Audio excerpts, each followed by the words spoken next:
and level 1s. They went to opposite sides of the map, so they did not actually run into each other. So I'm going to be curious as we get this beautiful shot of Summoner's Rift to find out if there will be any early game action this time around.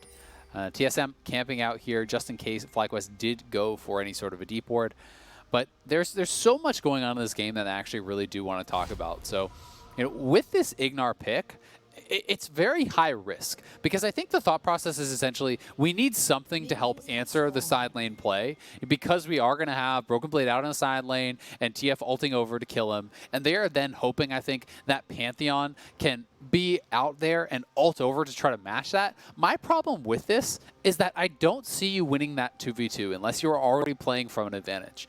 It can be pretty difficult for a Pantheon from behind to really do anything at all to a Jax, especially post 1 or 2 items. So I am somewhat concerned that they have given up a lot of laning power here in that bot lane 2v2 for something that I'm just not that confident is even going to help hold down the Jax. Yeah, we'll have to see what comes through in this one, because honestly, yeah, that can be scary if you're not winning the lanes. We already saw that TSM did a great job at sneaking Drakes or just taking them off of lane control here. The 2-on-2 right now is going to be initially pressure from the FlyQuest side. This should make it reasonably easy to attack and Q spam and knock down the caches and look for level 2 play. IgNar and Biofrost sitting in brush make them both fairly hard to hit. IgNar going to back out, respecting the volley. This is, if you volley me, you're not hitting the minion waves, so we're going to get 2 out of that one, and goes back in as they fight for those waves yet again. Solo going to play on the back side right now.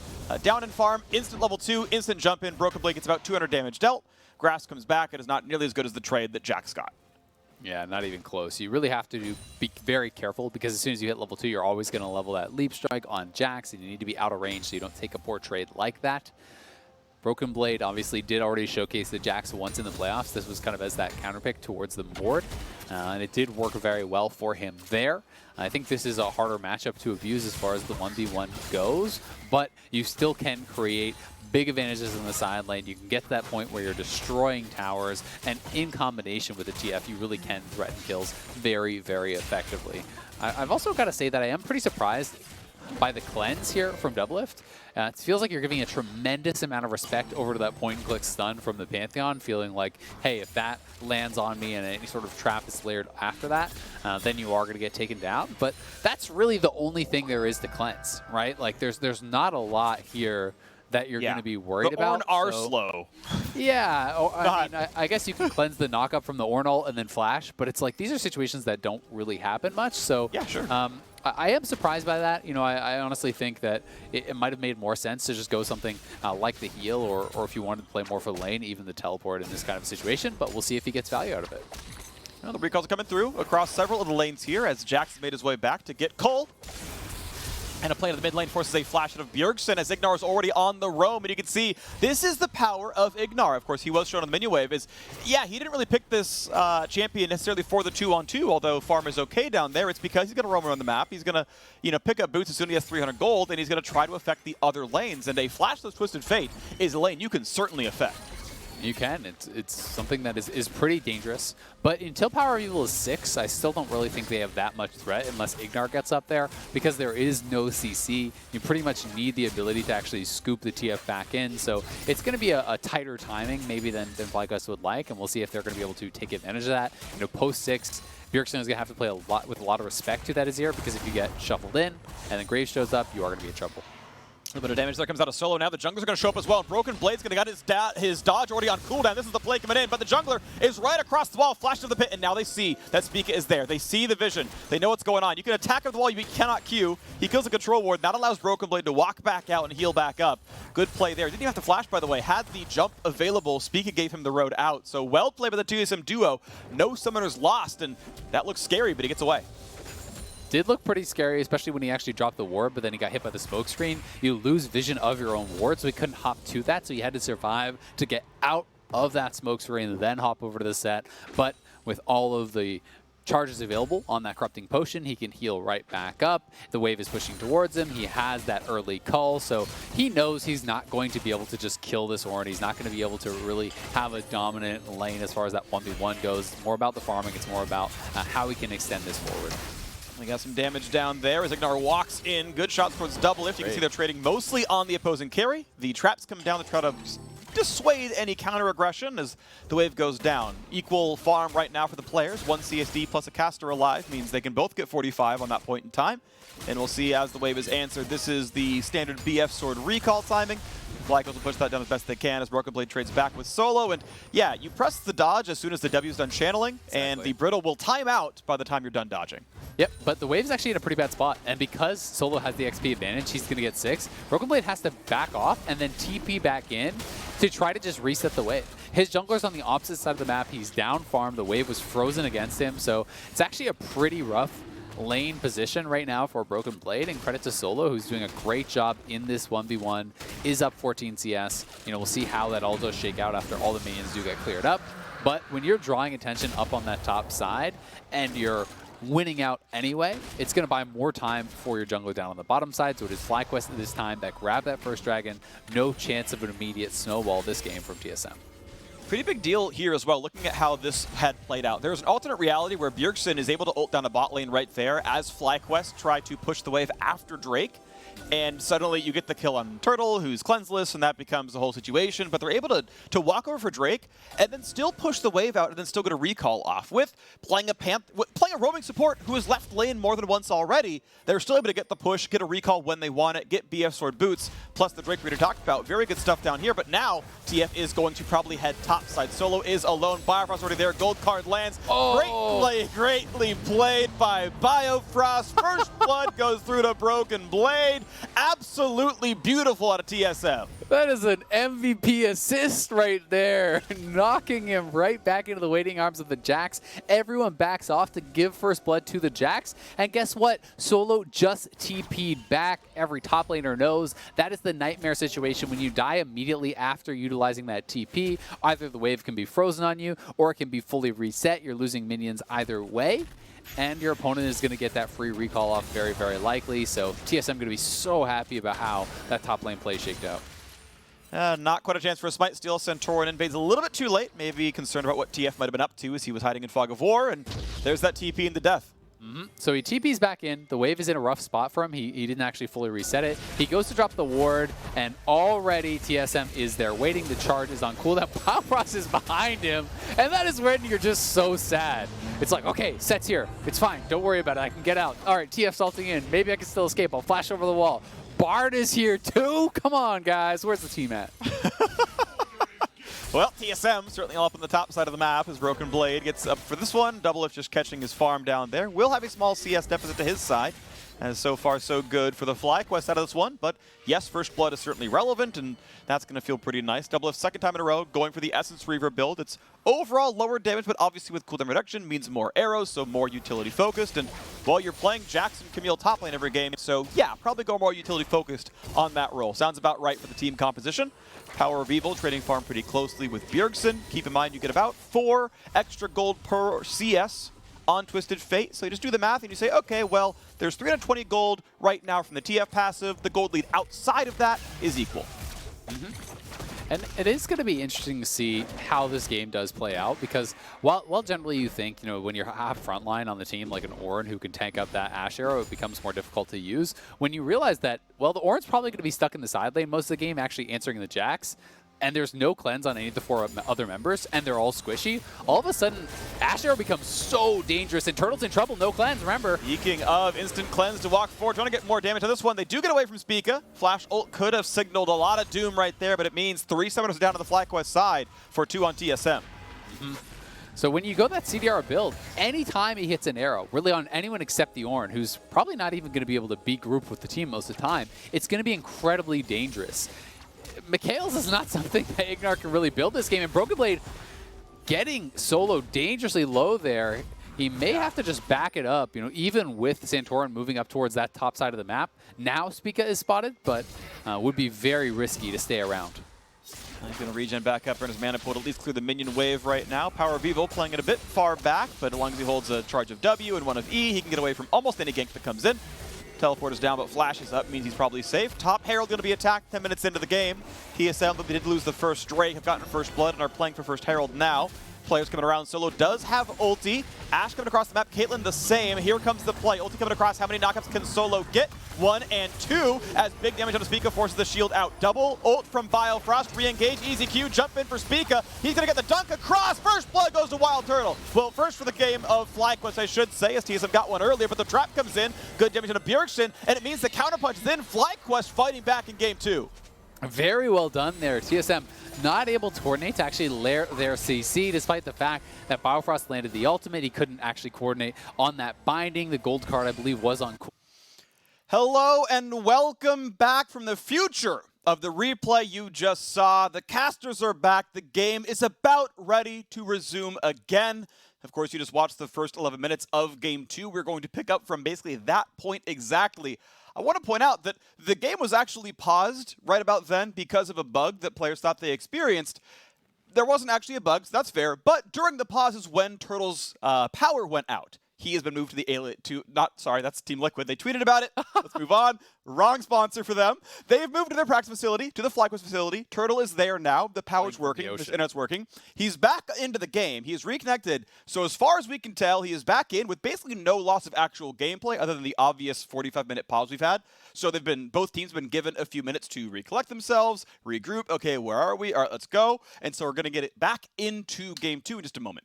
Yep, hopefully we'll have no more issues. And for those of you who don't know, there is a massive heat wave in California right now, and that is what is causing some of these blackouts across California. Unfortunately, WildTurtle, was the victim, I guess, so to speak, of one of these power outages, and as a result, he had to move. They did tweet and talked a little bit about why they weren't already together at the facility. They had decided to quarantine separately, trying to stay as safe as they possibly can. Obviously, we are in a global pandemic. COVID is a big thing that is happening right now, but thankfully we are back into the game. I am excited for some League of Legends. Enough of those pauses. Let's get the LCS Summer Finals back underway.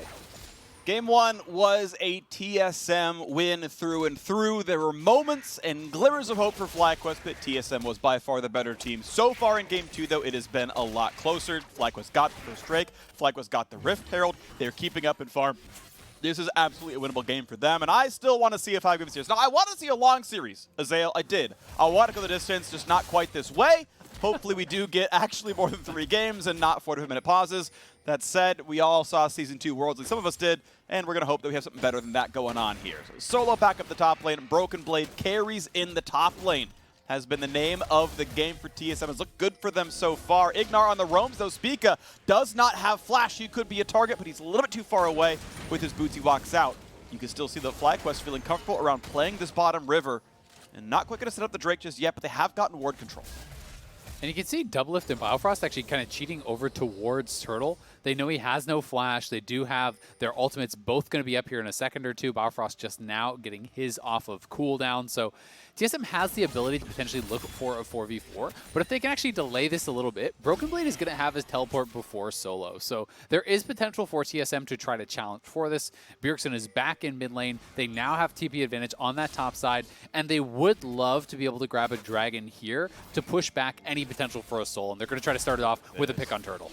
Yep, they're going to go for the Bartley. That's going to land. Easy one on a Turtle. Here comes round 2. Easy stun. Here comes the rest of it. He still cannot move. Nothing can be done, and WildTurtle has been tamed. Oh, into the backside, and there's number 2. Herald's going to be summoned for not a whole lot out of Santorin. I think he just pressed the button overall, but now he's summoned by Bjergsen as well. Careful, buddy. You're on a 1v3. Slowed by Bard, and just like that, TSM going to pick up 3 kills in a row, and the Drake's right in front of their eyes. They didn't even need Broken Blade finding the pick onto Turtle. Great Bard ultimate from Biofrost, knowing the flash was not available for Turtle. That CC was perfectly layered. Bard ultimate into Bard stun, into Ashe arrow, into gold card.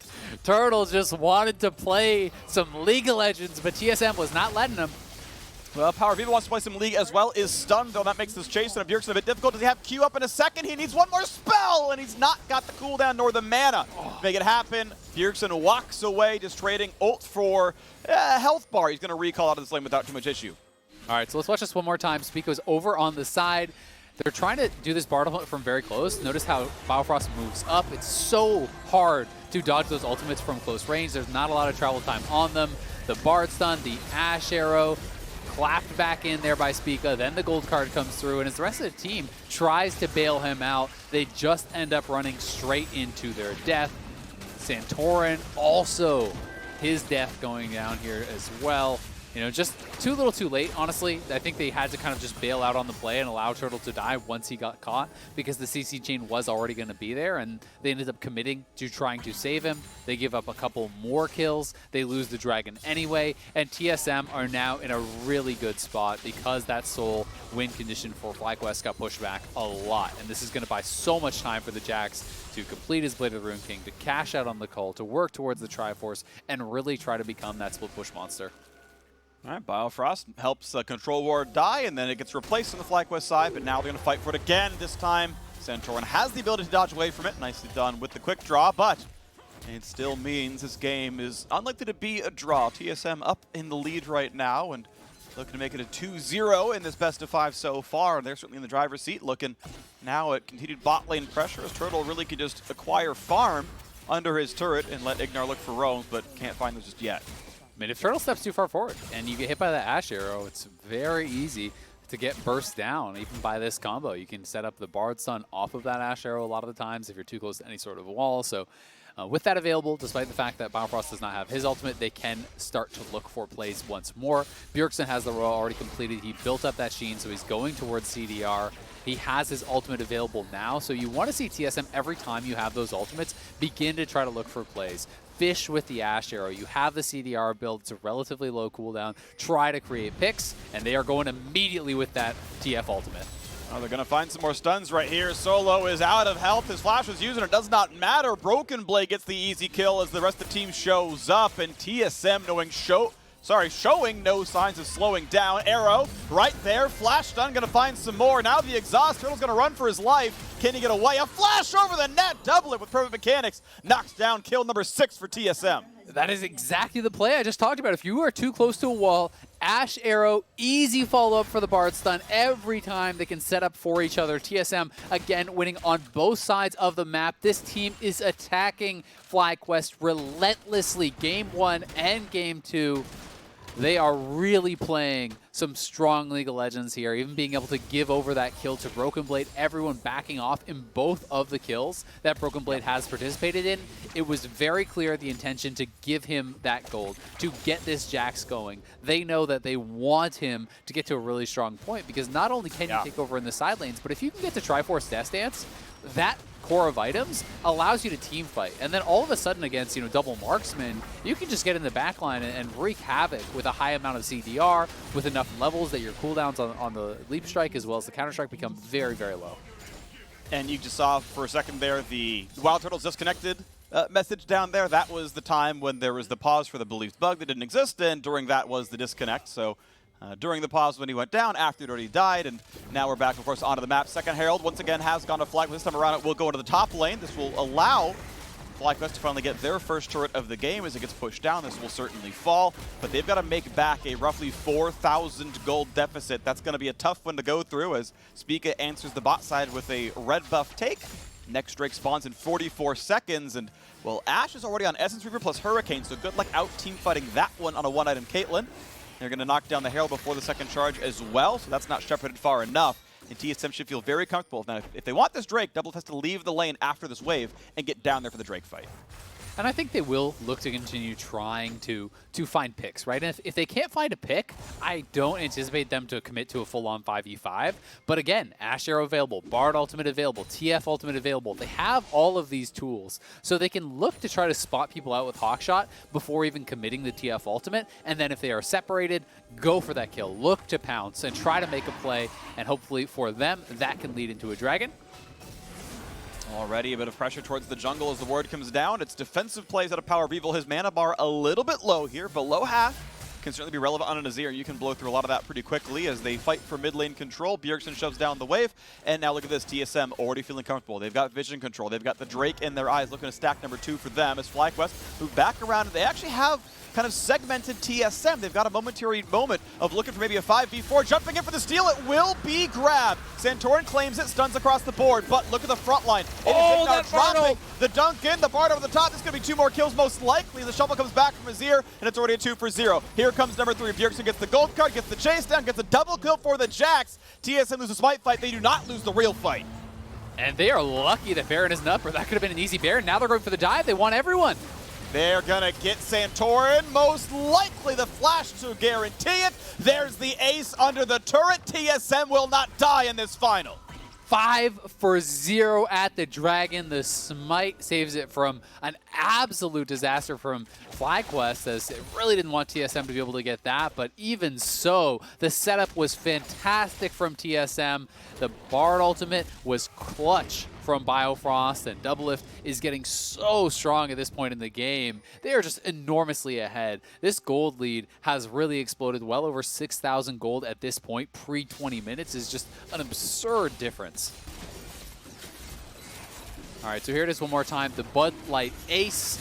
In goes Santorin. Q Smite does take that away. The Ashe ultimate has to be flashed there by Santorin, but then watch IgNar just getting burst down, and as he goes down, Spica dunks him back to be able to set up the clap onto Turtle and PowerOfEvil with a lot of those abilities on cooldown. With the Azir ultimate on cooldown, Bjergsen can easily ult over. Doublelift immediately goes for the push mid lane to try to set this up, and Bjergsen going to be able to land the stun right over onto Santorin while they're bursting him down. Broken Blade is tanking that tower, and note how he saved the Q not to go in, just walks into melee range, starts hitting solo, and then as he gets threatened by that tower, he can easily jump out of tower range. TSM are playing both sides of that fight incredibly well, and they are just crushing FlyQuest.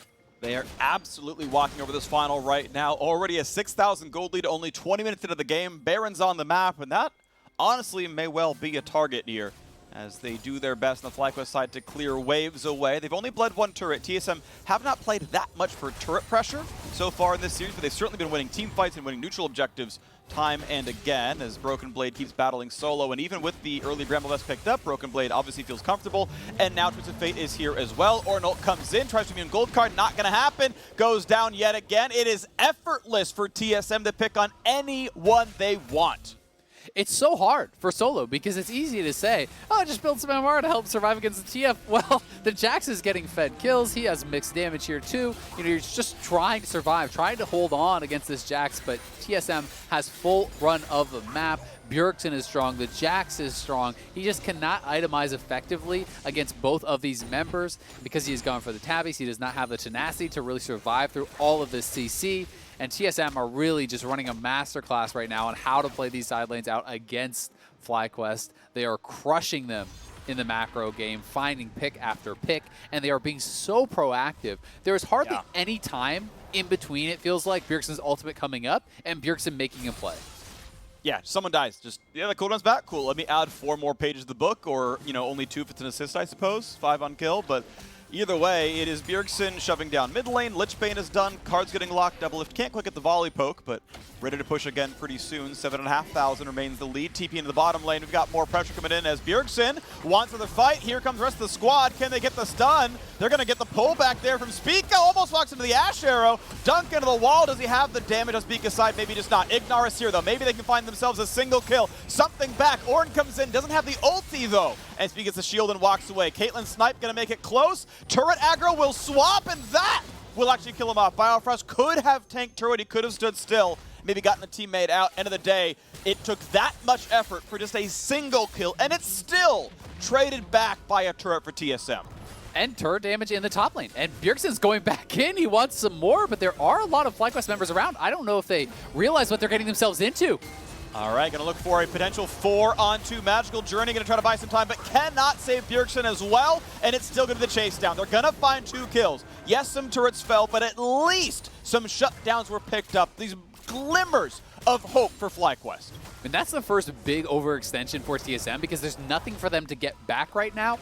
And also, Bjergsen has no teleport for when this dragon is going to be up. So FlyQuest, if they can rush this and put themselves at soul point, then there is a light at the end of the tunnel. There's some way to get some hope in this game and say, okay, maybe if we get the soul, we can claw our way back. That is going to be the play here for FlyQuest. They're going to try to rush this dragon and put themselves at soul point. Yep. Looks like TSM is just straight up going to give it up. Spica is staying up on the top side of the map. They don't feel like they'll be able to contest with Bjergsen still down, with Biofrost just respawning. But there are pings over on a Baron. So will TSM actually commit to this? Don't think so. You're seeing some intelligent play out of FlyQuest, though. They say, okay, look, we have 5 full seconds of Dragon alive, and Bjergsen cannot ult in because he's still respawning. So TSM recognize that and say, okay, it's yours, we'll set up topside. And FlyQuest kind of make that next play and say, okay, we chunked it down. Let's start cheating over towards top river just in case. Let's move over, let Santorin finish it. Okay, cool, our T's are crossed, our I's are dotted. All right, on to the next one. So now we're going to be seeing a lot of teams, well, both teams really, a lot of players fighting over top river and setting up afterwards for that Drake spawn at 4.5. And that's what it's going to really come down to. TSM still in a great position, but those 2 picks were shutdowns and allowed their opponents to get to Soul Point. So FlyQuest have that win condition within their sights, have a way to get back into this game. We'll see if they can make it happen because they're still fighting out from a pretty significant disadvantage over these next couple minutes. We can see Broken Blade has a critical 2 items completed. His Triforce is done, plus the Blade of the Rune King. Once you start getting the CDR in, and post level 13 especially, you get those abilities ranked up, you have the low cooldowns, and you can really start to chase down some of these marksmen. And even just allowing yourself to let that Counter-Strike run full in a team fight can become incredibly difficult to actually take you down. You become very dependent upon the damage from the Azir in particular to actually threaten this Jax. Top 3 gold leaders are all on TSM, and even Spica's got more money than Solo, who's been, for the 2nd game in a row now, the lowest farmed non-support in the game. He's been put so far behind every time. Lowest farm of all the laners. Obviously, the KDA is not very good either. And we're going to see if FlyQuest can get that Infernal Soul. Of course, even if they had it, I would still favor TSM with his gold lead, even if you just dropped Infernal Soul in FlyQuest's lap. It doesn't make Solo beat Broken Blade. It doesn't keep WildTurtle alive against a Bjergsen ulti. So we'll see if they can get themselves into a real team fight, but they are waiting to scale. We're 3 items on Doublelift. We are nearly to rapid fire cannon on Bjergsen for the easy access gold cards. And look at Broken Blade down to the bottom lane. TP is up, and no one is answering the fact that these turrets are falling.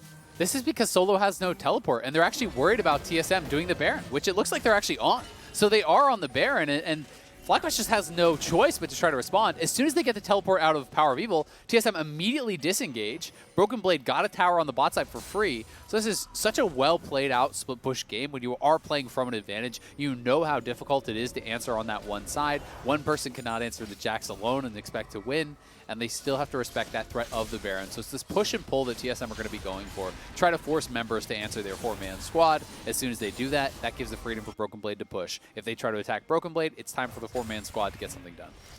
Now, Solo able to at least upgrade his first item for WildTurtle as the Molten Edge comes through, but I can't remember the last time I saw a level 14 Ornn who still didn't have his 2nd individual upgrade yet. This is far below the pace. And I still believe Solo is a good player. Maybe he could be doing a bit more in this game, but he's being just attacked by Broken Blade. He's blind picked Ornn in both games. Bjergsen and Spica and Biofrost have shown up several times, and, well, sometimes, you're being left alone, and, hey, look, it's him again in a 1 versus 2, trying to run away, tries to be in the gold card, still gets stunned, to be fair, so the reinforcements come across, and now they're trying for another re-engage. Looking at Broken Blade, they find the stun, but they can't get any more than that, as TSM are pushing around the top side. They're going to get a lot of damage here. The TP's getting burned. TP. They're trying to rush down this Baron, and FlyQuest has to show up now, because the health bar is running lower and Baron is getting out of health. So here comes the play. Cannot get the smite steal. Well done to Spica. He finds the kill, he finds the Baron, and now it's time for TSM to walk all over this game. Nice play there from TSM. They go for the play onto Solo, but a really well-timed Bellows Breath. Immune the gold card. He had members behind him. But again, if you send all those members to the other side to try to answer the split push, well, then you're going to get tackled on the other side of the map. Doublelift and Spica were already on the Baron. They had double TP advantage. There's nothing available on FlyQuest side, so they have to walk straight up from bottom lane towards that Baron, and TSM just double TP'd straight into the pit, secure themselves the Baron, and they really feel like they have everything going for themselves in this game. 10,000 gold in the lead. You're playing 1-3-1 with Baron buff now. Ornn can wave clear without Baron buff, but once that's there, it's just almost impossible to actually have enough damage to get through those minions. And here comes the next round as Solo's going to be in danger. Has to wait for when the bind might come through. Doesn't quite get stunned in place, but he's still not going to have the health bar for much longer. Solo is going to drop. IgNar shows up to lose half his health bar as well, and TSM keep finding more things to do. Shirelli has moved in for some replacement as Doublelift walks in the mid lane, is going to find himself another turret kill, and TSM have 5 turrets, 14 kills, and an 11,000 gold lead. This is insane. No one's even answering Bjergsen. They're going to try to look for an engage mid. So as soon as you see no one's answering Bjergsen, the rest of TSM back it up. You don't need to push anything. You're getting a free advantage on that side lane. So that's what they want to do. And because FlyQuest is locked into their base, there's really no chance for them to even try to go for this Infernal Dragon and grab a soul, which, as you said, wouldn't even come close to putting the game even when you're this far behind. It would just be a slim hope. And TSM just going to be able to zone people out away from that. Biofrost and Spica, they're going to keep them back, and Broken Blade just souls it up. All right, IgNar immune some damage and stays alive, level 10 of the Pantheon. Of course, with Ornn dead and still actually waiting for the ulti to come back for IgNar. Engage tools are a little bit scarce for the FlyQuest side. At this point, this game is going to be walked over, you have to believe. 12,000 gold lead nearly. Gets the second Drake. To the point we said a few times, yeah, Soul probably even not enough to turn this game around. We'll see what TSM can do for the rest of this one as they go in for turret number 7 before too long. 40 seconds on the Baron buff, and you've got Jax in the bot lane, Twisted Fate in the top. TSM are playing the 1-3-1 you expect to see with this comp, and it means that FlyQuest don't have options. Their best option is hoping they somehow get a catch and lose an inhibitor for it. Exactly, and now TSM trying to push on all sides. Bjergsen's up on that top side. They're going for the dive, it looks like. Decent damage. They bring the TF down for some gold card hits, but ultimately says, okay, let's make sure we're all here. We know your team might try to hard engage. It's the last push anyway. TSM are going for the reset. The Baron buff is ending. They get their 4,200 gold lead out of it and say, all right, let's reset one more time. Next objectives in 3.5 minutes. That's the Drake. Baron's about 3 minutes from this point on as well. Play for the next neutrals, crack the inhibitors with them. So this game, I think, is a good example of some of the issues that I kind of had with Pantheon that I talked about in Pickban, and I know that was a really long time ago, so I'll kind of go quickly as we had that pause. You know, my concern with the Pantheon pick in this situation is, A, it weakens your 2v2 lane, B, it makes your team fight worse, and you're doing that for the exchange of hopefully being able to shut down this Jax in the side lane. You're hoping that maybe the Ornn is holding him, and then you ult in, and you find these picks or 2v1 fights to turn it around, or maybe you answer the TF. But it's like, it's so hard to actually accomplish that as a Pantheon support. Unless you are really snowballing, you do not have a lot of threat on someone like a Jax. And from the position that we are in, he's 7 levels down on Bjergsen. He's 6 levels down on Jax. You're basically a melee minion in, just flying in to give a bit more kill gold over. You can't threaten these solo laners whatsoever, and he also can't protect Turtle, so the Pantheon just has almost 0 use in this game. Yeah, and I want to see what the Game 3 draft's going to look like here. I think we are due for a big shakeup in how FlyQuest is going to play these games out, and the draft is going to kind of make that the case here. Because honestly, they have yet to do anything to stop the TSM game plan, where Broken Blade continually, you might gank him, it doesn't matter, he's still going to go ahead of the matchup because you're blind picking a tank in top lane, and there's just an ocean of possibilities there for the TSM top laner. 2 levels up now. Your Graves jungle's not getting anything done in the early game. Yeah, you got to kill in an, unimportant matchup once, but realistically, Spica is getting more done in every single one of these games, and the 2-on-2 is treading water, which, yeah, you're against Doublelift and Biofrost. That's one of the best laning duos in the league. IgNar is probably best, put making top or mid lane look better, but then, have a top lane worth ganking and have a mid laner that you revisit after burning Flash. There's pieces missing to the champ select puzzle right now. Yeah, I agree. I mean, and I think if you want to play this sort of front-to-back style where you're blind picking your Ornn and you're going for Azir and you're going for scaling, you have to somewhat secure your team fight dominance with your support pick also, right? If you have something like a Braum, that can make, your team fight a lot stronger, or even some of the more lane dominant picks to put WildTurtle in an advantage and try to secure there. But, if you're getting counterpicked in your top lane and you're going even in your 2v2 and you don't even really have much of a team fight win condition because your support isn't going to really do a lot there, it's like, it's hard to find ways to win.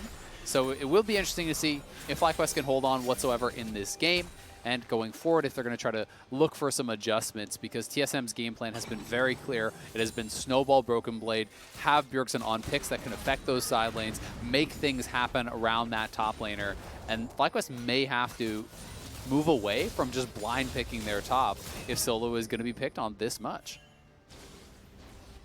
Let's hope they can change it around or find some way to come back here in Game 2, but they are looking down the barrel of a 13,000 gold deficit, and the next Drake is spawning 50 seconds. The Baron is alive right now. Broken Blade has no problems fighting solo, taking 1,000 health off of him, healing back up with the mini wave, and then looking at the inhibitor turret. This time around, Pantheon is coming down. Ornn is sounded. They're going to look for damage on a Broken Blade. He will flash the first knockup, but Azir is here. Flash for the knockback. They're going for this one, but Baron is currently being attacked. So you killed Broken Blade. Congratulations. A broken base is what FlyQuest are about to have as the Baron is picked up with no contest whatsoever. And you see how many people they have to actually send down there to make it a sure thing. That was 4 members. That was flash off your Azir, ultimates from 3 of your members. So as soon as you're committing that much down there, TSM is always going to have control on this top side. They have full vision control. They're going to be able to threaten this. FlyQuest looks like they're trying to actually sneak a soul. And I think this is pretty smart from the position that they are in. They can't really do much to defend anyway. So they are over on this dragon, but Spica is heading over here, and he has the potential to get in there and steal it. What if Spica? What if? Now, he doesn't get it. Infernal Soul does go over, but Twisted Fate is going to see where the movement is because the base is being attacked, and there's only 2 to defend. Solo respawns, making it a third. Teleport's getting used to try to bring the team over. And they will lose not more than just the inhibitor. The team will get to disengage. So now we get to test a 14,000 gold lead versus Infernal Soul. Spoiler alert, 14,000 gold lead is better unless we go 50 minutes. Unless we go 50 minutes. It's definitely a lot better. I'm not going to argue with you there. But, you know, there are some slim hopes kind of alive now for FlyQuest because they do have this never-ending buff. And now you're saying, all right, if we can delay, if we can, you know, have TSM completing all their items, which they already are, like look at Doublelift and Bjergsen. They're not really getting stronger, right? They are done their items. So the longer you wave clear, the longer you hold on, you close that gold gap, and maybe, just maybe, you can pull off a comeback because you are always going to have that Infernal Soul in your back pocket. The Ornn upgrades have come through for pretty much everyone at this point. Molten Edge, Death Crown, the upgraded Black Cleaver, those are all very good upgrades from that Ornn. So FlyQuest are going to try to hold on here. It's TSM's job to close out now. Biofrost starting it up. The team fight might come in. Here comes the Jack CP. Perfectly timed stun. Biofrost almost dead. Stays alive, though. Ornn comes across. Can't kill Biofrost. Thanks to the redemption. Here comes the re-engage. Santorin is low. The Sett dunk comes in for Spica, but Spica is low. Shield comes up. They find the first kill. FlyQuest 1 for 0. Traded back right away. Solo losing health rapidly as Double puts down so much damage, but the team fight is only the 1 for 1. FlyQuest near their fountain can start to regen back up. Doublelift gonna look for some pressure, but can't get that much done. It is hard to siege an Azir. And that is a team fight from 13,000 gold down that went 1 for 1. Now, problem is the base is still dying. The inhibitor in mid lane is going to drop. The inhibitor in top lane is already gone. The inhibitor turret in bot lane is going to fall momentarily as well. And FlyQuest will have to sit inside their base. PowerOfEvil does have a chance to maybe carry this game. It's going to be damn hard, but he's trying to get it done. Gold card. Poke puts him at half. Looking for maybe the re-engage. Not going to go all the way in. That could have been the chance at an ulti, but they don't go for the play. Solo's still waiting on his own ultimate. His Ornn upgrades are through in his side. He's got everyone upgraded but IgNar on support, and he needs a different item to get that one to come through. Unlikely that he'll get there this game, you know, with the Kindle Gem and the stopwatch in. I don't know that he's going to be able to do that, but TSM still continuing to push. They have super minions now coming in from multiple sides. They're trying to just, you know, poke as much as they can to get value out of the Infernal Soul. And I think that team fight was so tough for TSM because they committed so heavily to killing off IgNar, and he was able to get up that empowered shield to block so much of the damage and, you know, not even get burst down. They committed very heavily to doing that. And if you can absorb that engage and buy time for Turtle and PowerOfEvil, like, they are big threats. Full build or not, these are strong carries who can knock down the members on TSM. Yeah, and I will say that these are the dragons themselves, though they are weaker than seasons past, that do give pure raw teamfight stats. It's % armor MR for the Ornn and % AD AP for the other 4 on the team. Theoretically, I still heavily favor TSM, but as time goes on, they run out of time themselves. Here comes the siege as mid and top are already pushed in. They grab the waves. They're making sure they keep gaining the golden XP. And the siege may continue. 2 minutes on Baron, 2.5 on Elder. Nothing to do but siege right now as they push in towards Solo. Dodge comes in, doesn't find much. Wards fought over. Solo going to take a lot of damage here. Can't kill him just yet, but here comes the dunk yet again. Going to the fight again. This could be a whole lot done as TF shows up, and they can't find the Solo stun. Turtle gets away, cleanses the gold card, but the siege is on because top lane turret is going to fall. Redemption heals back up, and it's a full-on 5v4. TSM continue the siege. They are up in items, they are up in damage, they are up in pressure, and they're looking for even more. Waves cleared yet again, still trying for Caitlyn and Azir to hold on for more time. 40 seconds on Solo's respawn. That is 2 waves of supers coming in and sieging time and again. A little bit of poke comes through. They actually fail to dodge that one, so Bjergsen's at half. Is there a big play? Can Pee-wee make it happen? He revives the top lane Nexus turret, and more time is bought. TSM are routed out of the base. They're going to disengage this one. They will steal a red buff. They will steal some jungle camps, but they will not break the base just yet. They aren't able to break the base. I like the idea from TSM there to attack away from PowerOfEvil. They had 4 members in the base pushing forward. They have Bjergsen drawing the attention of PowerOfEvil, and if he ever steps away, one Lichbane gold card, one Lichbane blue card rather, with the rapid fire, can knock down that turret or deal a tremendous amount of damage to it as it's already low on health. So they engage away from the Azir, the strongest member. They look to attack the rest of the team on FlyQuest side. And FlyQuest do hold on, so they do have all of these super minions flooding towards their base, filling up their pockets with gold. Turtle is essentially done. Yes, he can complete that Mercurial Scimitar, but it's not going to be that much of a difference from this point. But the problem is going to come when they have to leave their base, when they have to challenge for the Baron in 30 seconds, when they have to challenge for the Elder Dragon in a minute, because that is where TSM can find angles. That is where TSM can find picks. Oh, Biofrost going to lose his health down to 1,000, but they can't get any hard crowd control. He's going to stay alive. There's no flash W for IgNar, which is honestly maybe worth burning with Baron coming up in 10 seconds, but of course didn't have the cooldown. And so we reset on the map as Biofrost jams in the heals. Ocean Drake helps a little bit, and now Baron is alive. Top inhibitor is back, but Jax in the bot lane, and we know Solo can't touch him as there's now 4 major items done for the Jax. And here comes the Baron burn. The gold's not worth that much. The XP only really helps Spica and Biofrost, but the Baron buff means the siege is that much harder, and there is only one Nexus turret left. So Baron is grabbed. Formality there. Elder Dragon alive in 12 seconds, and the 1-3-1 continues. Twisted Fates in the top lane, Jax in the bot lane, and you cannot leave them alone. Exactly. If you walk over there to try to contest this Elder Dragon, well, maybe your base just dies. And if you don't, you're going to be sieged by the Baron buff, by the Elder Dragon, and at that point, it is just incredibly hard to be able to stop the amount of power that will be over on that TSM side. So here comes the attempt. It is Doublelift easily able to solo. There's no chance at all that Elder Dragon wins this fight, and right now Doublelift, the Dovahkiin, gonna have no problems taking this one away, but it's FlyQuest trying to take the fight. Now keep in mind though, TF can still push. They go for the big play in the front side. Elder Dragon is grabbed, and that's gonna be the team fight. It's already over. You've already got a jungler dead. Speaker's gonna get the shields. He's gonna get the heals. He's gonna stay alive. The slows are in. Doublelift is still on the chase, but he's gotta be careful. He steps up. He gets knocked up, and he will get a trade kill against the opposing AD carry. Spears come across. The tank is tanky, but Bjergsen is going for the end, and no one is here to stop him as Solo's running away. IgNar's trying to show up, but the minion wave is there, and TSM make it a 2-0 lead in the LCS 2020 Summer Final. What a start to this finals for TSM. They are looking so damn good, playing their own style.